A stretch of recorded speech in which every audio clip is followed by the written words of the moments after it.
Now, a new drama slash romance called No Shade is a story told through the prism of love, relationships, dating, and marriage. It provides a raw perspective on the issue of colorism and what happens when looking for love in the right place goes wrong. I was able to talk to its writer and director, Clare Anyiam-Osigwe, sorry, and I started by asking her what type of issues does the film look into.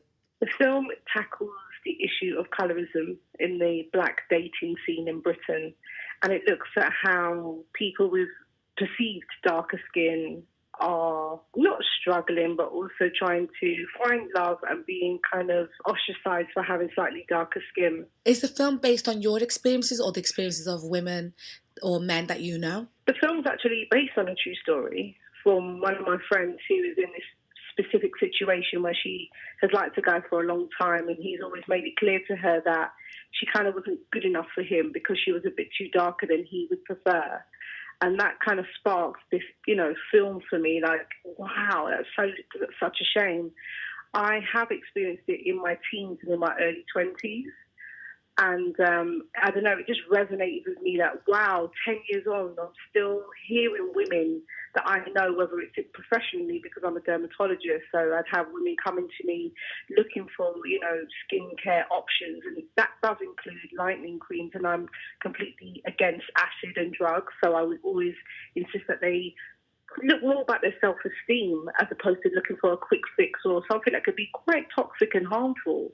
So the film kind of marries together my knowledge of people in the industry, friends, and my own personal experiences as a young black woman in Britain, and just the trials and tribulations of, looking for love anyway in our own community, where we're sort of putting each other against each other based on the depth or the hue of our complexion. I think that's just outrageous, to be honest. It's crazy, but also, for the listeners, it happens in the Asian community, and the Chinese community as well. So I'm a dark-skinned female, and my mum's a lot lighter than me. That's right. And it'll be, and it'll be funny how, even in Nigeria, people will say, oh, she's so beautiful, but she took her dad's complexion.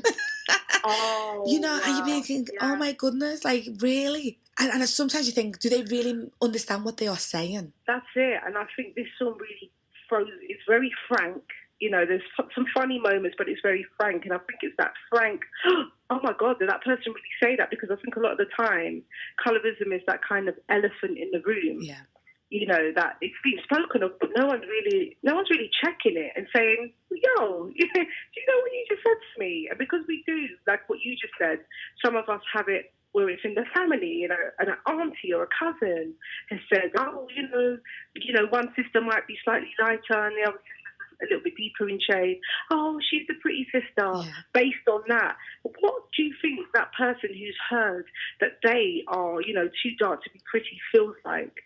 And then again, my other argument is the unwanted fetishism of light skin. So a lot of my friends who are fairer skinned say, but Claire, I don't want to be the standard of beauty. Yeah. I'm just me. I don't want to be in this argument, I think it's disgusting as well. Yeah, because it goes both ways. Because it goes both ways. Yeah, like in music videos, it's that this kind of fetishness around light-skinned girls, and it's really very sexualization of light-skinned women, and it is really bad, and people don't realize that they're doing it. And even I coming from Merseyside, used to hear young white girls saying all the time, "I want a brown baby. I want a brown baby." That that light-skinned baby with the curly hair, and you're not always going to get what you class as the poster mixed race baby with the curly hair, because sometimes so it goes both ways, doesn't it? It does. And I mean, I think what we learn through the film is that Danny, the lead character, he has learned these behaviours. Now, this is not a definitive truth, but it is a truth that, sometimes if men see this, as we've just spoken about, sexualisation of light-skinned women in music videos, or if you're, in his case, his dad had certain preferences and he references that, then these are things that you grow up to believe that, oh, that's just the way of life. Maybe darker skinned women are just your mates or women in the family, and then, light skinned or white women are, women that you actually date and settle down with. And so it's not coming from the place of the heart, like, oh, that's just my preference, I'm just attracted to them, or I have a chemistry and I'm colorblind in my dating choices. But actually, you're specifically going out of your way because that's what you've been shown and that's what you've been taught is actually more acceptable in society or more attractive. So it's just unpacking that because we've never had a look at that as a Black British community on screen. No one's ever tackled this. And I felt like if I was going to make a film, my first one needs to definitely be something that, you know, I'd want my children in the future to watch and say, wow, you know, thank you for doing that. Because even if it's not something that you're personally dealing with in your own life, you know, me and my husband have a very wonderful relationship. Emmanuel, he's the producer of the film. And we don't acknowledge in the sense, oh, he's lighter than me and I'm a darker shade of brown than him, but that's brought to our attention. There must be women out there who are sitting down waiting for somebody to tell this story. And I think this story could be used, you know, to serve as, not, I guess, healing, but also for education. Yeah. The DMs that we've been getting on the No Shade Film handles has been remarkable. Men have even been coming forward and saying, you know, I'm dating an Italian woman, I'm Ghanaian, I live in Italy with my partner. She experiences colorism because she's a darker shade of Mediterranean, you know. Yeah. Because she's from South Italy and you know, they're living in the north. So colorism, like you said earlier, is not just something that affects the Black community, but I think it's ever prevalent. And I think that if we want to bring some change and some resolution and solution to saying date who you like, just don't compare one woman to another woman. That's all. And it's true, you know, it shouldn't matter what shade you are.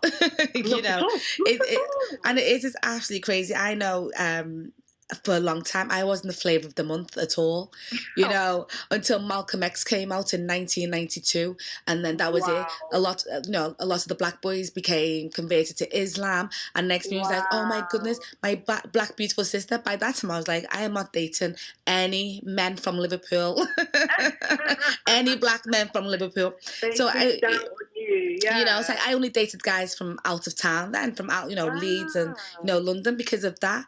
So it's a funny one where it takes the media in, which is a shame really, to kind of say this is cool. It's actually cool to date a dark-skinned Black woman or to, you know, to love your Black women. And obviously with Black Panther now as well, that's going to change as well, because you see little videos of young Black boys in London saying, nah, I'll never touch a dark-skinned girl. And you're going, what? Your mother's dark-skinned, your sister's dark-skinned. That's right. So it's, you know, but it takes the media to be able to change certain perceptions. It does, because it's so powerful and it's everywhere we are. You know, you pick up your mobile phone, you can watch TV on your mobile phone, whether it's Netflix, you go on social medias. This is how we get our daily news. This is what is imprinted in our minds on a daily basis. You know, they don't call, you know, the amount of likes you've had, impressions for nothing. So those impressions are making young people and adults impressionable and thinking about things that don't even agree with their heart or mind traditionally, but actually socially. They're now thinking, okay, this is actually more acceptable, and I'll get more likes if I've got that type of girl on my arm, or if I'm wearing those types of clothes, if I have those types of views, or if I write that hashtag, you know, team light skin, team dark skin, because people want to be accepted. People want to be up, you know, in a community. The film does cover all of these in a frank British way. It's very, you know, it's a romantic drama, not hyperly over-stylized. It's very hyper-realism. It's set in London. It's shot in London, in Islington, where I live, in Northwest. And yeah, I just urge everybody to come out and support the film because, like I say, it doesn't matter whether you're a 4-year-old, 14-year-old, or, you know, 54-year-old. There's going to be someone in your family, your auntie, your sister, your brother, your son maybe, that's got these sort of views. And it's starting to think about his relationship, or your daughter is thinking, oh, you know, I've heard too many times that I'm too dark or I'm too light, or, you know, I don't quite know where to fit in. This is a film that will unpack those issues and help, you know, with regards to just letting people know that it's hurtful, number one. And number two, you know, if we treat each other like this within our own community, then what can we say when people, you know, be outwardly, you know, racist to us? If we're doing as part of that to ourselves. Exactly. So when will the film be out? The film is out on the 5th of June. You can see it at the Rio Cinema, you can see it at the Curves in Soho on the 9th. And what we're going to do is introduce some new dates from the 1st of June. So we want people around the regions to be able to see it. So the best thing to do is to check the website. It's BUFF, BUFF, Originals, ORIGINALS.com. And we'll have tickets on there. Tickets on there are live now. And if you check the at No Shade Film handle on Twitter, Facebook, Instagram, you'll be up to all of the ticket information. So we'll make sure we get a screening in Liverpool for all of the locals to come down and have a look.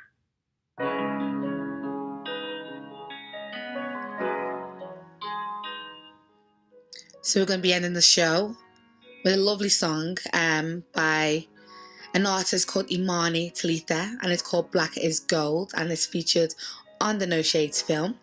Hope you've enjoyed the show as much as I have. Have a great night and a fabulous start to your week. Let's do this again next Sunday, 8 till 10 p.m. And stay tuned for the very handsome Billy Marr. Love you lots like jelly tarts. But this world's so cold. Words of one black is beautiful, black is bold, black is black true, but black is gold. Oh, but this world's so cold. Words of one growing up, I didn't like my black skin, didn't like my blackness, thinking why I gotta be this black kid. If I was a little bit lighter, then I'll be more attractive. Yeah, that's the sad thing. Not knowing that beauty comes in different complexions. Cause my mother, she's a crisp brownie, and my pops, he a dark skin man. And if you mess with this princess, then I promise you can catch those dark skin hands. Cause black is beautiful, black is gold, black is black true, but black is bold. Oh, but this world's so cold.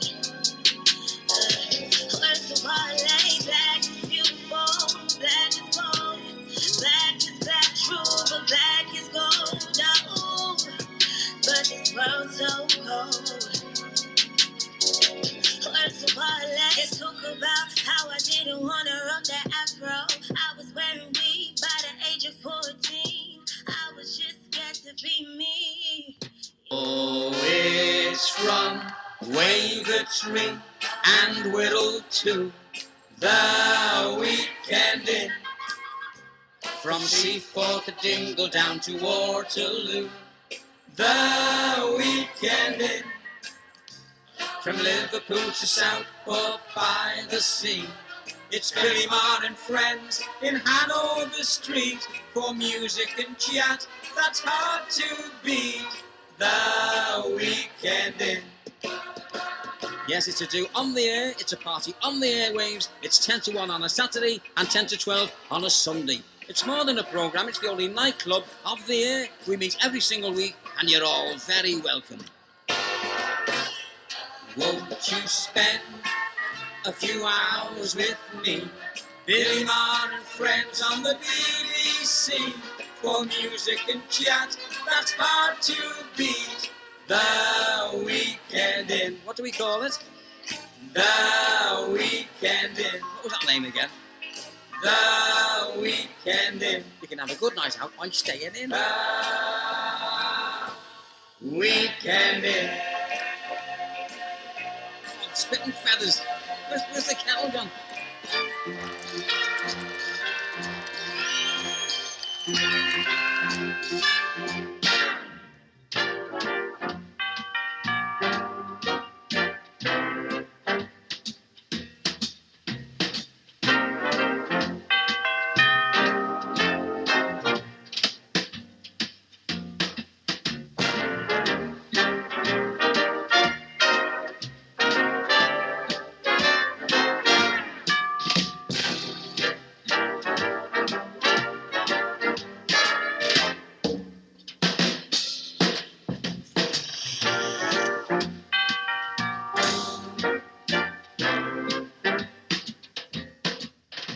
Billy Marr folks here, I actually slipped in before I should have done there. I'm inside BBC Radio Merseyside. Hope you're well and safe, and it's quite a nice night out there. You could have a little walk, but don't just yet, because you've got some good music to listen to. And hope you're well and safe, as I say, each time. And I mean that, hope you're well and you're safe where you are. Will you follow me in? I'll be right behind you. Here we go. This way, Mom. My tears are falling, 'cause you've taken her away. And though it really hurts me so, there's something that I've gotta say. Take good care of my baby. Please don't ever make her blue. Just tell her that you love her